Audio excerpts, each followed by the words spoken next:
182 avant Jésus-Christ, Marc Aurèle est à la tête de l'Empire romain. Inarrêtable, la prospérité de l'Empire paraît assurée. Mais en 452, un empire qui s'effondre.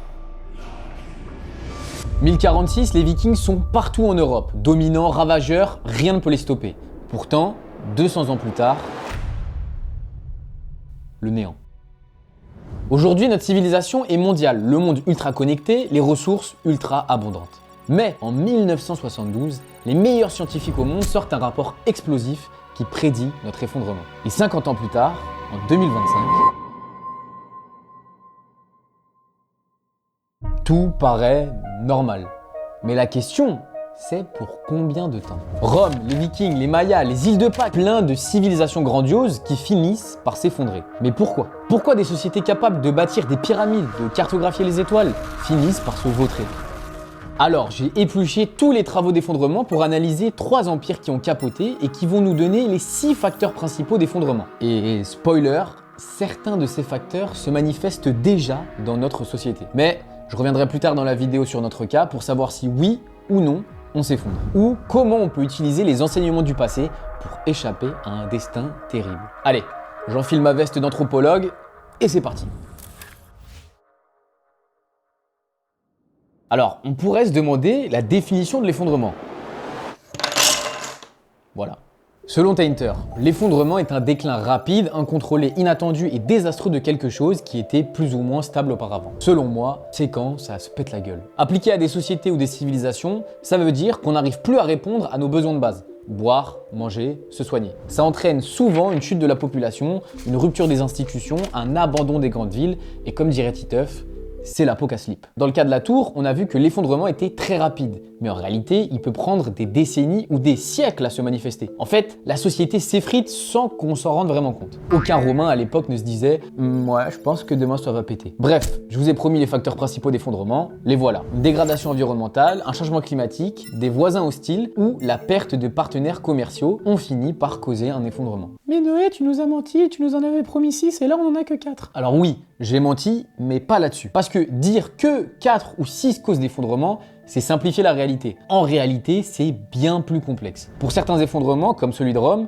on a recensé jusqu'à 200 causes de pourquoi c'est parti en fumée. Mais par souci de concision, je préfère me concentrer sur les principaux et ceux qui reviennent le plus souvent. Et en parlant des plus fréquents, je vais justement donner les 2 dernières causes d'effondrement après avoir analysé les différents cas. Donc restez patient parce que c'est les plus importants à comprendre. Je dis ça, je dis rien. Allez, au programme l'effondrement de Rome, des Vikings, les îles Pitcairn et d'ailleurs, on va commencer par eux, les îles Pitcairn.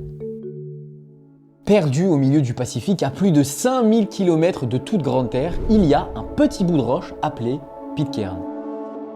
Quand on y accoste pour la première fois, c'est le paradis. Une île verte, des arbres partout, du poisson par tonnes. Mais qui a pu bien trouver ce trou paumé au milieu du Pacifique? Et bah tout simplement, les meilleurs marins au monde, les Polynésiens. Avec des pirogues ultra développées dès le XIIIe siècle, ils naviguaient par centaines avec des cartes mentales sur plus de 3000 km. Bref, des génies. Enfin, pour la navigation, mais pas pour éviter un effondrement. Au départ, ça partait bien. Ils s'installent, mangent à leur faim, commercent avec d'autres îles pour assurer les ressources qui manquent. Mais à cause d'un phénomène dans les océans du nom d'El Niño, le climat change abruptement et assèche la terre. En même temps, la population a grandi, donc il a fallu plus de ressources, donc abattre plus d'arbres pour faire plus de pirogues et faire plus de commerce. Mais arrive un moment où, c'est con, mais il n'y a plus de bois. Donc, plus de moyens de construire les bateaux et plus moyen de quitter l'île où les ressources se raréfient. Le paradis est devenu une prison. Et n'ayant plus de contact avec les îles aux alentours, la population a fini par périr par manque de ressources. Quand des Européens arrivent des siècles plus tard, ils trouvent une île silencieuse. Aussi silencieux que le Groenland en 1403, alors que des siècles auparavant,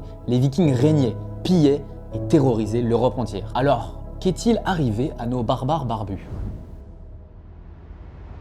Au Xe siècle, l'Empire viking est déjà bien étendu.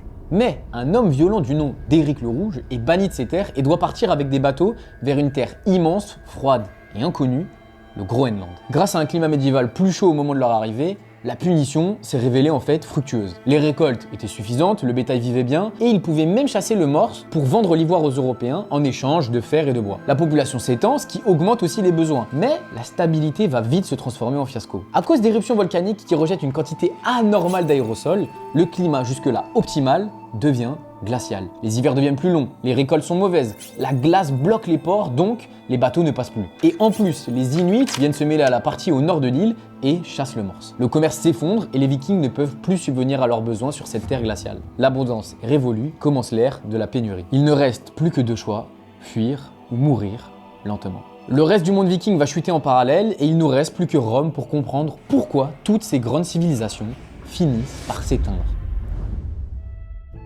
Alors, rappelons-le, au sommet de sa gloire, Rome, c'est massif. Des routes pavées à perte de vue, des armées invincibles, du blé d'Égypte, du vin de Gaule, l'Empire romain est partout. Et c'est peut-être ça le problème, la folie des grandeurs. Pour soutenir un tel empire, il faut plus de ressources. Mais les forêts tombent, les sols s'épuisent, les mines s'assèchent, les terres agricoles deviennent stériles à force d'être surexploitées. Donc, il faut piller toujours plus loin, agrandir les frontières pour continuer à alimenter l'empire, et c'est pas facile quand il n'y a pas de camions. Alors certes, pendant un temps, ça fonctionne. Mais plus l'empire étend ses frontières, plus les menaces sont nombreuses et les assauts se multiplient. Et à force de vouloir tout contrôler, Rome ne contrôle plus rien. Les routes ne sont plus entretenues, le commerce est difficile à maintenir, l'armée est désorganisée, fracturée, les villes deviennent des pièges à famine. Et quand les Visigoths entrent dans Rome en 410, l'empire n'est déjà plus qu'une carcasse administrative sous un costume doré.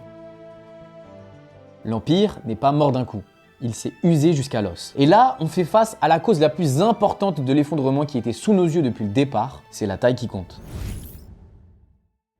N'importe quelle civilisation qui poursuit son rêve de grandeur finit par se transformer en cauchemar. C'est mathématique. Un plus grand empire égale plus de besoins en ressources pour à la fois continuer l'expansion et maintenir l'existant. Comme dirait ma philosophe préférée Léna Situation, plus égale plus. En fait, les raisons de l'expansion d'une civilisation font aussi partie des raisons de sa disparition. Parce que oui, on arrive forcément au moment où on n'a plus assez de ressources pour soutenir la démesure. La grenouille qui veut se faire aussi grosse que le bœuf finit par éclater.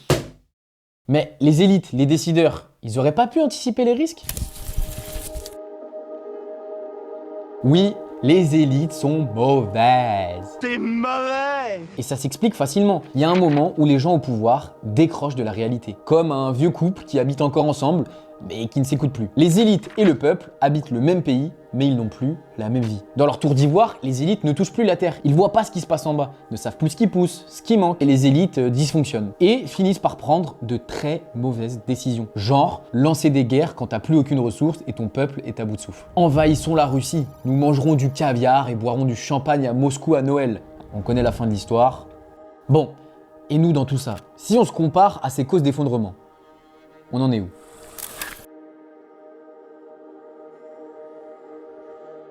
Oui. Si vous me posez la question, est-ce qu'on va s'effondrer ? Oui. Reprenons les facteurs. Voisins hostiles, dégradation environnementale, changement climatique, élite déconnectée du peuple. Pouvez-vous nous dire combien coûte un ticket de métro?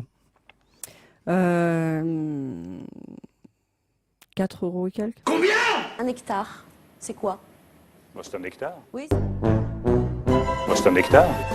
Moi, c'est un hectare. Bon, je suis allé vite en besogne, mais on a déjà fait une vidéo sur la chaîne là-dessus. Alors si vous voulez vraiment les détails pour comprendre pourquoi je pense qu'on va s'effondrer, allez la voir, clairement c'est un banger. Mais pour le restant de la vidéo, on part sur le principe que soit on choisit volontairement la décroissance pour éviter d'accentuer l'effondrement écologique en cours, soit on va subir un effondrement financier, économique, politique, social. Or, on est aussi proche de choisir la décroissance que moi de jouer en NBA.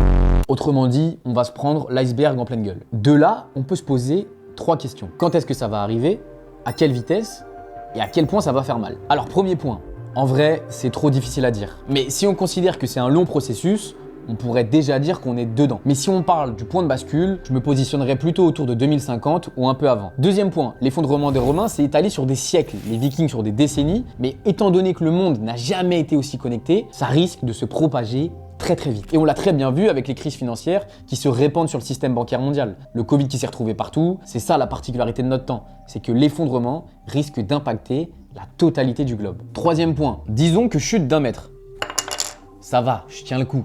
Mais le problème, c'est qu'aucune civilisation n'a été aussi grande. Donc, la chute est plus haute. Imaginons que je tombe 7 fois de 1000 étages, mieux vaut avoir un bon matelas qui m'attend en bas et un parachute pour amortir les dégâts. Et justement, c'est quoi concrètement ce matelas et ce parachute? Comment on pourrait adoucir l'effondrement et ne pas finir dans d'horribles conditions?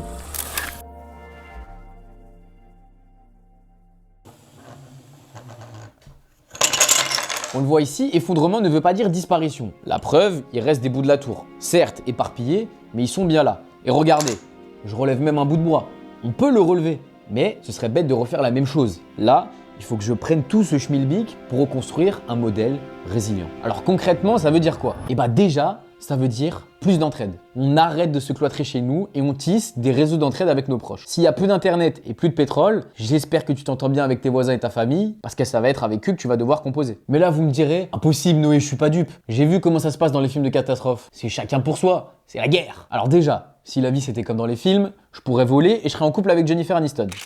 Et puis surtout, quand une crise grave arrive, le premier réflexe, c'est de collaborer. Alors je sais que c'est dur à croire, mais si vous voulez, je pourrais faire un épisode spécial basé sur qu'est-ce qui se passe vraiment après une crise. Maintenant, ce qu'il faut retenir, c'est ça. Pour traverser ce qui arrive, il va falloir remettre du collectif là où on a mis de l'individuel, remettre du local là où on a mis du mondial, remettre du simple là où on a mis de l'hyper complexe. Alors si vous êtes arrivé jusque-là, déjà, sachez que vous n'êtes pas tout seul.